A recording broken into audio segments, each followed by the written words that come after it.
Hello everyone, అందరు ఎలా ఉన్నారు? నేనైతే చాలా బాగున్నాను. మీరందరూ కూడా చాలా చాలా బాగుండాలని మనస్ఫూర్తిగా కోరుకుంటూ ఉన్నాను.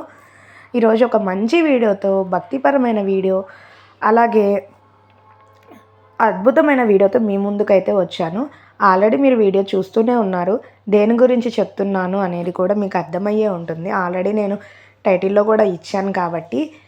ఇదైతే ఇంటికి దగ్గరలో ఉన్న శివాలయం. ఈరోజు త్రయోదశి కాబట్టి త్రయోదశి రోజున స్వామివారికి అభిషేకం చేస్తారు. త్రయోదశి రోజు నందీశ్వరుణ్ణి అలాగే స్వామివారి అభిషేకం ఒకే సమయంలో దర్శనం చేయడం వల్ల సకల సౌభాగ్యాలు కలుగుతాయి, అలాగే మన కష్టాలు అనేవి నశించిపోతాయి అని నానుడి. సరే, ఈ ప్రదోష సమయంలో ప్రదోష సమయంలో స్వామివారి అభిషేకం చేస్తే మంచి ఫలితం ఉంటుంది. మరి ప్రదోష సమయం అంటే ఏ సమయము కదా? ప్రదోష సమయం అంటే మనకి సూర్యాస్తమయానికి ఒక గంటన్నర ముందు ప్రదోష సమయం అని అంటారనమాట. ఆ సమయంలో స్వామివారికి అక్కడ అభిషేకం చేస్తారు. స్వామివారికి నందీశ్వరుడికి ఏకకాల అభిషేకము అత్యంత ప్రీతిదాయకము. అలాగే స్వామివారికి 12 సార్లు రుద్రాభిషేకంతో చేస్తారనమాట. ఆ ఒక్కొక్క మంత్రం వింటుంటేనే చాలా ఒళ్ళు అనేది పులకరిస్తూ ఉంటుందన్నమాట. అలా ఫస్ట్ పాలతో, అలాగే ఆవు పెరుగుతో, అలాగే తేనెతో, అలాగే పంచదారతో, వివిధ రకాల పండ్ల రసాలు, అలాగే ద్రాక్ష, మామిడి, దానిమ్మ, చాలా రకాలు, చెరుకు, ఇలాంటి మంచి మంచి పండ్ల రసాలతో స్వామివారిని ఒకదాని తర్వాత ఒకటి అభిషేకం చేసి, స్వామివారికి అలంకరణ చేసి, ఒకటి అయిపోయాక మళ్ళీ హారతిస్తూ పసుపు, గంధము, అలాగే కుంకుమ, పన్నీరు, ఇలాంటి సుగంధ ద్రవ్యాలతో కూడా స్వామివారిని అభిషేకంతో చూస్తూ ఉంటే మనం ఎక్కడ ఉన్నామనేది కూడా మర్చిపోతూ ఉంటాము. ఇది మా ఇంటికి దగ్గరలో ఉన్న కేదారేశ్వర స్వామి గుడిలో అనమాట. ఇది చక్కని ఓపెన్ ప్లేస్లో ఉంటుంది. ఎంతమంది కూర్చోడానికైనా ఓపెనబుల్గా ఉంటుంది.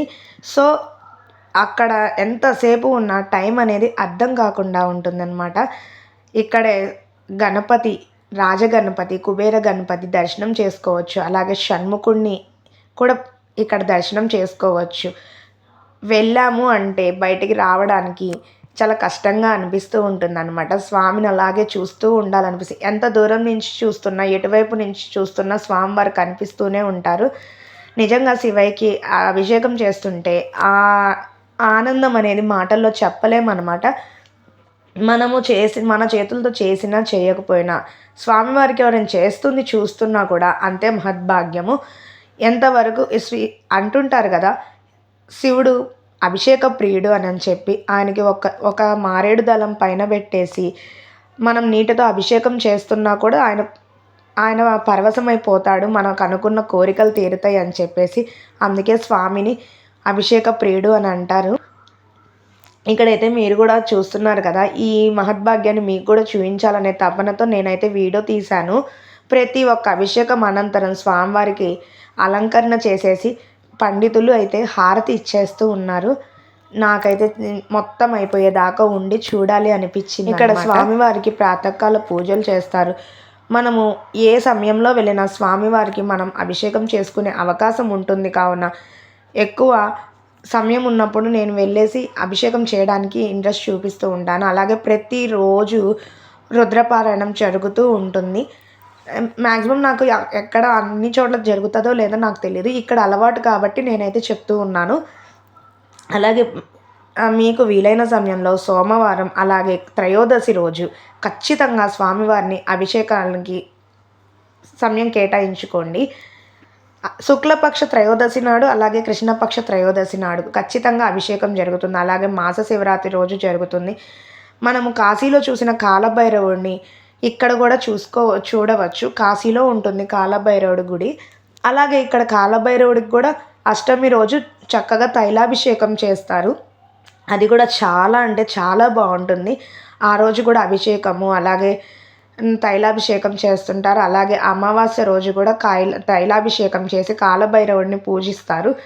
ఆ అభిషేకం కూడా చాలా చాలా బాగుంటుంది. వీలైన వాళ్ళైతే చక్కగా స్వామివారిని దర్శనం చేసుకోండి.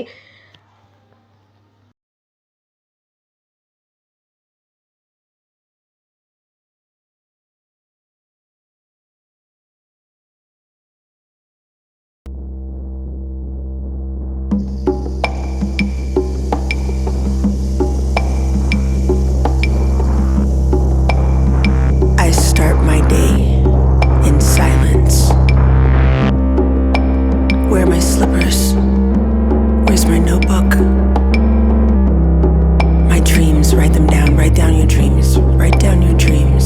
Don't forget to write.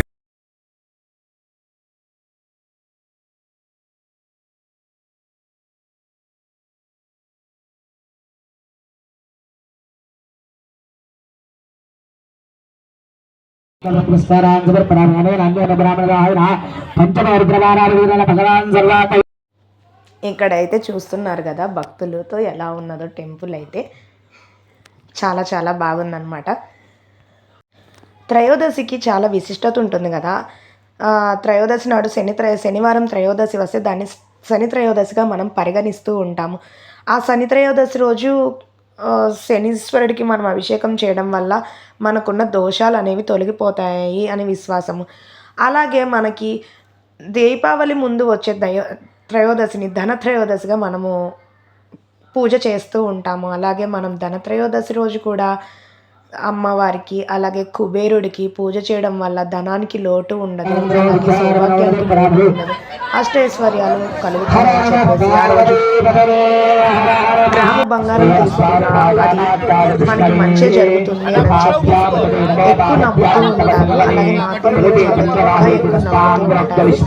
So త్రయోదశికి చాలా మంచి విశిష్టత అయితే ఉంది. ఇక్కడ స్వామివారికి చక్కగా పసుపుతో అభిషేకం చేస్తున్నారు. పసుపు అనేది సౌభాగ్యానికి అలాగే డ్రై ఫ్రూట్స్తో స్వామివారిని ప్రతి ఒక్కరు ఇక్కడ విశిష్టత ఏంటంటే ప్రతి ఒక్కళ్ళ చేత వాళ్ళు ఎంతమంది ఉన్నా కూడా ప్రతి ఒక్కళ్ళకి అభిషేకం చేయడానికి అవకాశం అనేది కల్పిస్తారు. ఇక్కడ చిన్న పెద్ద ధనవంతులు పేదవాళ్ళని తేడా లేకుండా అందరం మనం దీనిలో పాలు పంచుకోవచ్చు అనమాట. స్వామివారికి అలా అభిషేకం చేస్తూ చాలా బాగా అనిపిస్తుంది. మనసు అయితే ప్రశాంతంగా అనిపిస్తుంది. ఏవి మనకి గుర్తు రాకుండా ఉంటుంది.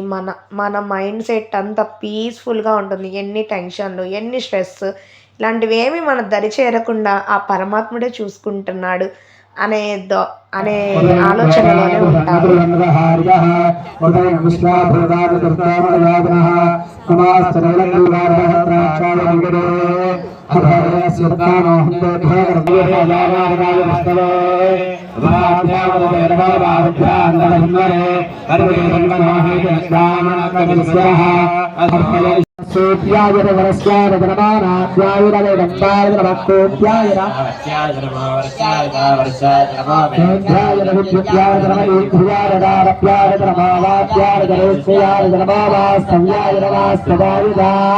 హరే హర హర హర హర నమ శివాయ వేదాయ భగవతే సత్యనాంబదయే నమః నమస్య నారాయణ విద్యాయ ఆద్యాదనే నాంబదయే నమో నమః కపభాయ నిషందరే స్తోరాయ నమో నమో నిషందరే స్తోరాయ నమో నమో వంచరే వంచరే స్తోరాయ నమో నమో నిషందరే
ఇప్పటిదాకా విన్నారు కదా స్వామివారి మంత్రాలు అయితే.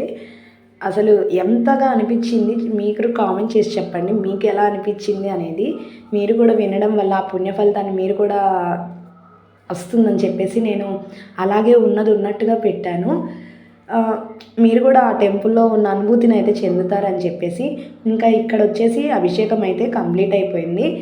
చెప్పాను కదా ఇందాక, చక్కగా ఆవు పాలు, ఆవు పెరుగు, అలాగే తేనె, పంచదార, తర్వాత పసుపు, కుంకుమ, విభూది, గంధంతో, ఆ తర్వాత పండ్ల రసాలతో ద్రాక్ష, మామిడి, సపోటా, చెరుకు రసాలు, వివిధ రకాల పండ్ల రసాలతో అభిషేకం అనంతరం స్వామివారికి డ్రై ఫ్రూట్స్, కిస్మిస్, జీడిపప్పు, అలాగే వివిధ రకాల డ్రై ఫ్రూట్స్ స్వామివారికి అయితే అభిషేకం చేసిన తర్వాత స్వామివారికి మళ్ళీ అభిషేకం చేసి స్వామివారిని అంతా శుభ్రం చేసి అలంకరణ అయితే చేశారు. స్వామివారి అలంకరణ చూసిన తక్షణము మనసులో కలిగే అనుభూతి వర్ణించలేనిదన్నమాట. స్వామివారికి చక్కగా మంగళ నీరాజనాలు, నక్షత్ర హారతి, అలాగే నందిహారతులు, త్రిశూల హారతులు అన్నీ సమర్పించి ఆ తర్వాత ఛత్ర చామరాదులు, శ్రవణ కీర్తనలతో స్వామివారిని అయితే అభిషేకం తర్వాత హారతినివ్వడం అయితే జరిగిందనమాట. ఈ విధంగా త్రయోదశి అభిషేకం జరిగింది. ఈ అభిషేకాన్ని మనం చూడడం వల్ల ఆరోగ్య సమస్యలు కానీ ఆర్థిక ఇబ్బందులు కానీ ఖచ్చితంగా తొలగిపోతాయి. ఈ వీడియో కనుక మీకు నచ్చినట్లయితే ప్లీజ్ లైక్ చేయండి, అలాగే మన ఛానల్ని సబ్స్క్రైబ్ చేసుకొని నన్ను కూడా సపోర్ట్ చేయండి. Thank you.